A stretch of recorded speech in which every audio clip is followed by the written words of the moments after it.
Assalamu alaikum warahmatullahi wabarakatuh. Rabbi shrah li sadri wa yassir li amri wahlul uqdatam min lisani yafqahu qawli. Alhamdulillah, slowly we are making good progress. In last lesson, we learned about a different type of khabar which is called jar majroor, harf jar, ism majroor, and it's called shibh jumla, which comes as a khabar in jumlatul ismiya. Inshallah, today we will be learning about genders in Arabic. So before we proceed, as usual, we're just going to practice our pronouns. So it makes it more stronger. We're nearly there. We're going to start using them from today, inshallah. So huwa, huma, hum, hiya, huma, hunna, anta, antuma, antum, anti, antuma, antunna, ana, nahnu. Inshallah. So practice this. This will help you. So coming to genders. Like we know, Allah subhanahu wa ta'ala has created everything in pairs. So we got male and female. So we got male and in female. In English language we use another reference, what we call as an it. If you want to refer an object, you can say like it is like this, it is like that. So in Arabic we should know that there is no it. There is only male or female.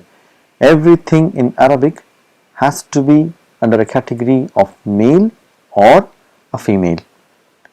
So what is a male called? It's called az-zakur. It comes from the word zakara, and the masculine is called muzakkar. This is the word which we'll be using to identify a noun is a male, it's a muzakkar. And what is a female called? Al-inath, and that is a feminine word is called mu'annath. This is the word which we'll be using. Muzakkar means male, a masculine. Mu'annath means feminine. So as we said, everything in Arabic, all the nouns, and the beauty of Arabic is even the actions have a gender attached to it. So that is a muzakkar if it is a male, and if it is mu'annas if it is a female. So we are learning about nouns. So we will stick to nouns for the moment, and inshallah as we go we'll learn about verbs. We know how to make it, learn about genders in verbs. So nouns can be either muzakkar or muannas. Let's give you some example of muzakkar. For example, if you see here, talibun. Sorry, the lam is missing here. Talibun means a student. Mudarrisun means a teacher. Muslimun, muallimun. If you see in natural state, the word in Arabic is a male and it has got tanween. So we do something to make that word a feminine. So that's what we're going to learn now. So what do we do? To make it a feminine or mu'annath, we add a letter which looks like this, and this is called a ta. It's called a ta. We're going to learn in detail about this. So we've learned that in Arabic alphabet that we've seen this ta. This ta is called a open ta, and this is called a closed ta. We will see what they are called in Arabic. So when you see this ta, which is called a ta maftuhatun, which is open, the arms of it are open, and this ta is called ta marbuta. So we'll learn why it's called ta marbuta. The reason why it's called ta marbuta is if you take this ta and if you tie the ends of these ta, that it becomes like a knot. That is why it's called ta marbuta. Rabata means to tie, marbuta means which is been tied. So this ta has been tied, that's why it's called ta marbuta. When you see this sign of ta marbuta at the end of a noun, 99.9% that is a sign that you are talking about a feminine word. The word or the thing is a feminine. So let's give you some example. So if I am saying talibun, sorry the lam is missing here, talibun, student, I mean a male student. When I'm saying talibun, I mean a male student. How do I say if I want to say a female student? So I'll say talibatun. A ta is added to the word, then that becomes a feminine word. So talibatun. So it's like you decorate it with a flower. Mudarrisun. How do you add? Mudarrisatun. Muslimun. If you want some male Muslim, so if Muslimatun is a female Muslim. Muallimun, and we have Muallimatun. So when you see a ta marbuta, 99.9% of the time it is a sign of feminine, a female. So this is just a little bit about how you write this ta. If you see here, ustaz means a teacher, a male teacher. Ustazatun or ustaza, what is in Arabic called as a female teacher. When this ta comes after a naughty letter which does not allow the letters to be joined, and the ta is written in a circle. But if the letter comes, ta marbuta comes after a letter which allows you to join, then it is written in this fashion. So this is how you identify. If you see this ta, that means it is feminine. If you see this ta, then also it means it's feminine. So both are ta marbuta. We need to identify. Like in here, like ustazatun, a female teacher. Mufakkiratun means a female thinker. Mufakkir means one who thinks. Mufakkiratun means the female who thinks. Again here, talibatun, the lam has been missing, and talibun, talibatun, mudarrisun, mudarrisatun. Coming to writing, if you just quickly remember, when we did this session on understanding Arabic vowel signs, we learned that when there is two dhammas which is written on a letter, if it is two fathas it is written on an alif, and if it is two kasra it is below the letter. Let's see how it is written on a ta marbuta. If you see here ta marbuta, dhammas are written on top of a letter, even the fathas are written on top of a letter. So it is not written on alif, it is written normally, and kasra is written normally below the word. This is the difference between muzakkar word. Mudarrisan is written on an alif, mudarrisatan is written on a normal ta marbuta. So we have to remember when we are writing and practicing. So just to give you how it is written in a muzakkar form and a muannas form. You have to remember. So coming to the signs, mudarrisatun, mudarrisatan, mudarrisatin. So we're just gonna talk a little bit more about the sign or the sounds like tun, tan, tin. A noun which takes a different signs in a different situation is called declension. We say the noun is declinable, where it changes its sound from mudarrisatun to mudarrisatan or mudarrisatin, or it is mudarrisun, mudarrisan, mudarrisin, where a noun changes its sound to tun, tan, tin. Un and in is called a declension, where the sound declines. So when a word takes double dhamma or single dhamma, double fatha and kasra at the end of the letter, it's called fully flexible, or if we can say it declines fully, or it is also known as triptote. What do you mean? I mean here, if you see mudarrisun, mudarrisan, mudarrisin, so the word is can take a dhamma, fatha and kasra. If you see for a feminine words, mudarrisatun, mudarrisatan, mudarrisatin, so the word is taking dhamma, fatha and kasra. So when a word takes at the end of it a dhamma, fatha or kasra, that is called a fully flexible, or it declines fully, or we can call a triptote. Triptote means triply.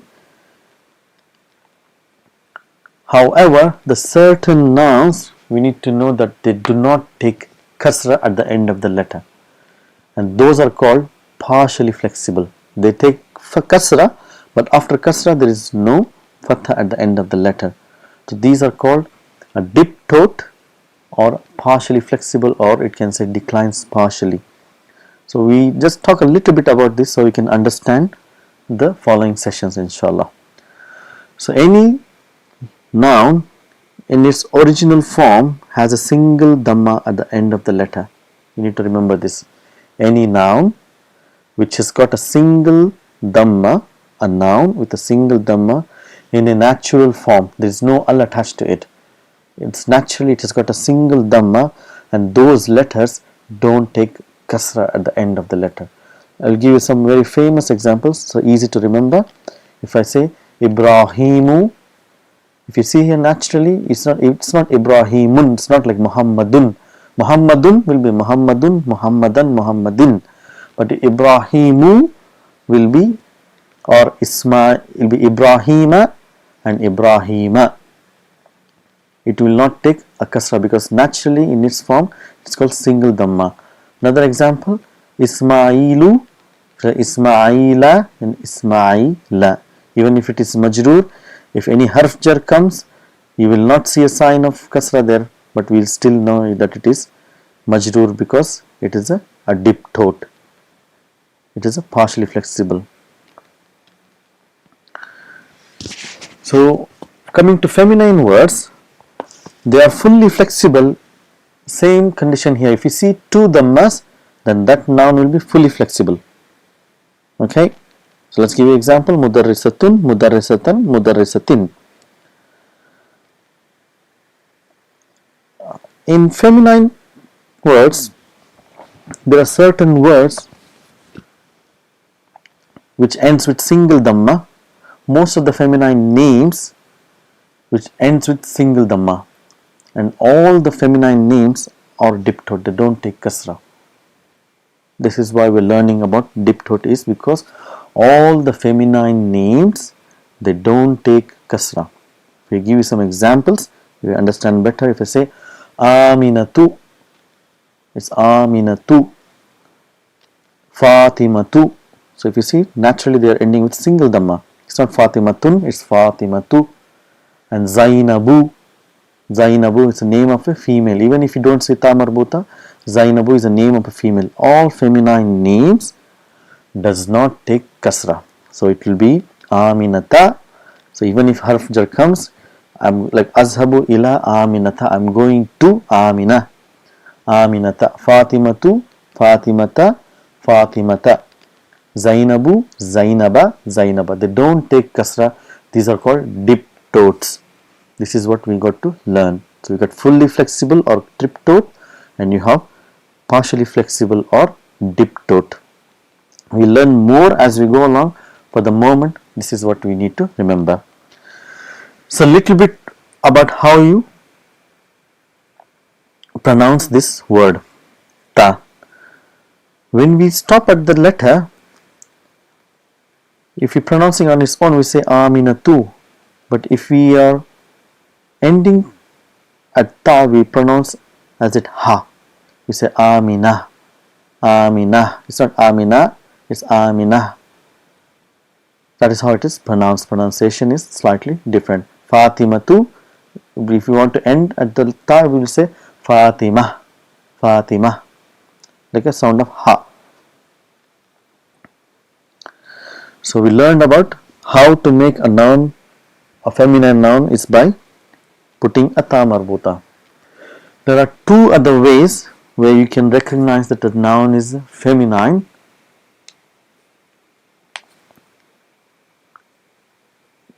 If you see this letter, so what is this letter called? It's called alif al-maqsura. So if you see at the end of a noun this letter, then that is also a feminine word, muannas. So what is this? This is basically ya, in which the dots have been taken away. So then this sound becomes a. So it's no longer ya, it's a. So that is it's called a sound of a. That's why it's called alif. And it's because of this shape, it's called maqsura. So if you see this shape, the sound of a, but shape of ya is called alif maqsura.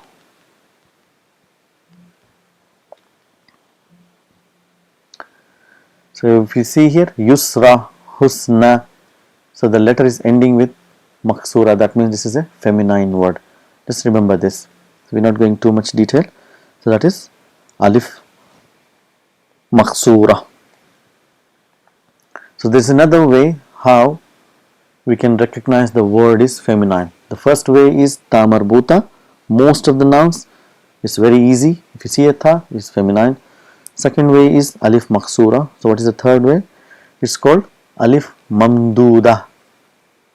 What is it called? Alif mamduda. Mamduda means that alif is supported by hamza, which is madad. So alif mamduda. So when you see this combination at the end of the letter of a noun, then we know that is a feminine word. Like hasanun, say feminine we call hasana'u, zarqa'u. So these are the feminine words.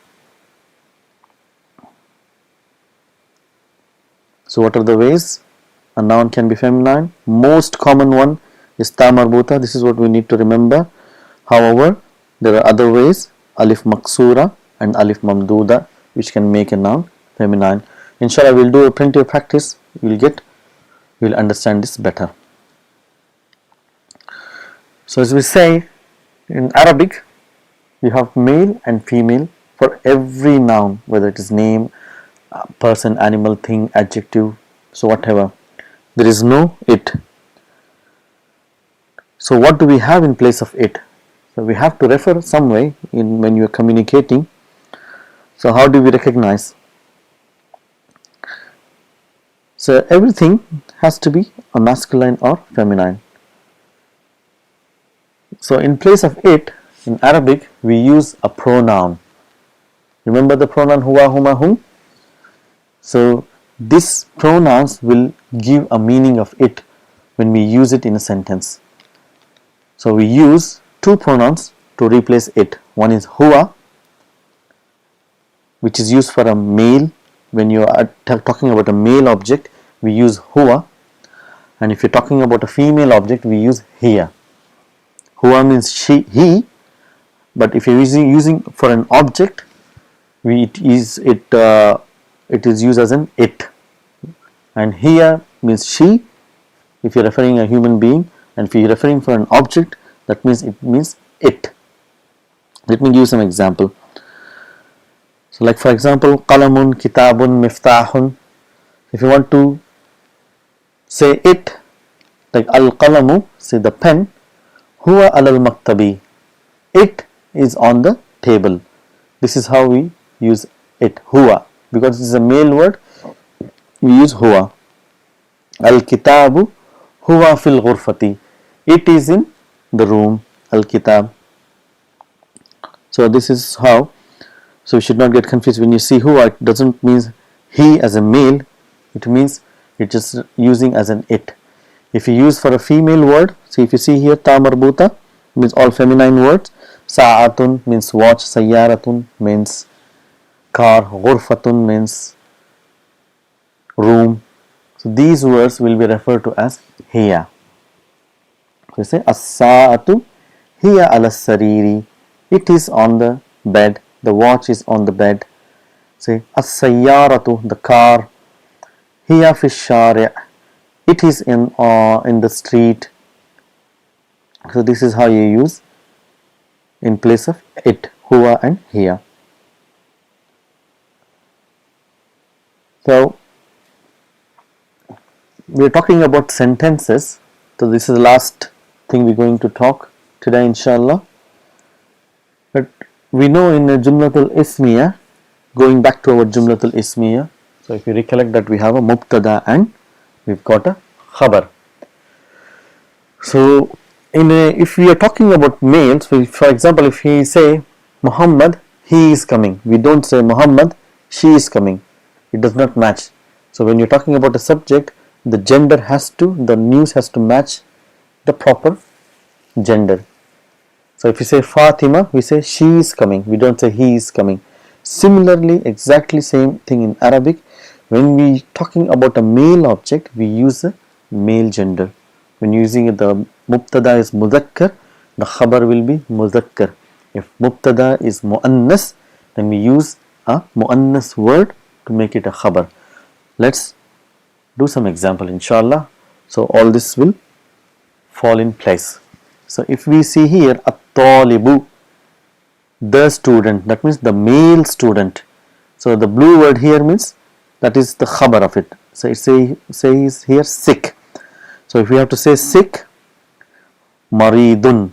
See, it's not maridatun, maridun. So we give the khabar matches saying that he is sick. The talib is sick. The student is sick. But if you look here, at-talibatun, the ta marbuta, that is, we are talking about a female. So we are giving a news that she is young. So how do we use it? We say saghiratun. We don't say saghirun, we say saghiratun. So the news has to match the gender. So if you're talking about a male, then you give a news which is appropriate. If you're talking about a female, we give a news which is appropriate. So inshallah this will be sent to you as homework. So you sit down, practice and write this and get stronger. So there's a lot of concepts. Just go through it slowly, stop and write it and practice it. Inshallah it will be easy. Assalamu alaikum warahmatullahi wabarakatuh.